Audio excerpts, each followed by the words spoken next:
ಮಾಗಡಿ ಪುರಸಭೆ ಮುಂಭಾಗದಲ್ಲಿರುವ doctor B R. Ambedkar ಅವರ ಪ್ರತಿಮೆಗೆ ಪುಷ್ಪಾರ್ಚನೆ ಮಾಡುವ ಮೂಲಕ ಜನ್ಮ ದಿನಾಚರಣೆಯನ್ನು ಆಚರಿಸಲಾಯಿತು.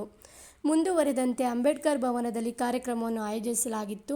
ಕಾರ್ಯಕ್ರಮದಲ್ಲಿ ಮಾಗಡಿ ತಹಶೀಲ್ದಾರ್ ಶರತ್ಕುಮಾರ್, ಇಒ ಕೃಷ್ಣ, ಬಿಇಒ ಚಂದ್ರಶೇಖರ್, ಅರಣ್ಯಾಧಿಕಾರಿಗಳಾದ ಚೈತ್ರ, ಪುರಸಭೆ ಮುಖ್ಯ ಅಧಿಕಾರಿಗಳು ಮತ್ತು ಸಮಾಜ ಕಲ್ಯಾಣ ಇಲಾಖೆ ಅಧಿಕಾರಿ ಪ್ರಕಾಶ್, ಆರ್ಐ ಮಧು ನಟರಾಜ್, ತೋಟದ ಮನೆ ಗಿರೀಶ್ ಇನ್ನು ಮುಂತಾದವರು ಭಾಗವಹಿಸಿದ್ದರು.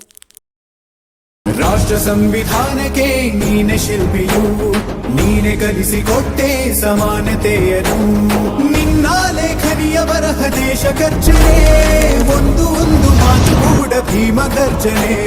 ನಾಯಕ ನೀನು ಭೀಮರ, ಮಹಾನಾಯಕ ನೀನು ಭೀಮರ. ರಾಷ್ಟ್ರ ಸಂವಿಧಾನಕ್ಕೆ ನೀನೆ ಶಿಲ್ಪಿಯು, ನೀನೆ ಕಲಿಸಿಕೊಟ್ಟೆ ಸಮಾನತೆಯನ್ನು. ನಿನ್ನ ಲೇಖನಿಯ ಬರಹ ದೇಶ ಖರ್ಚನೆ, ಒಂದು ಮಾತು ಕೂಡ ಭೀಮ ಗರ್ಜನೆ. ನಾಯಕ ನೀನು ಭೀಮರ, ಮಹಾನಾಯಕ ನೀನು.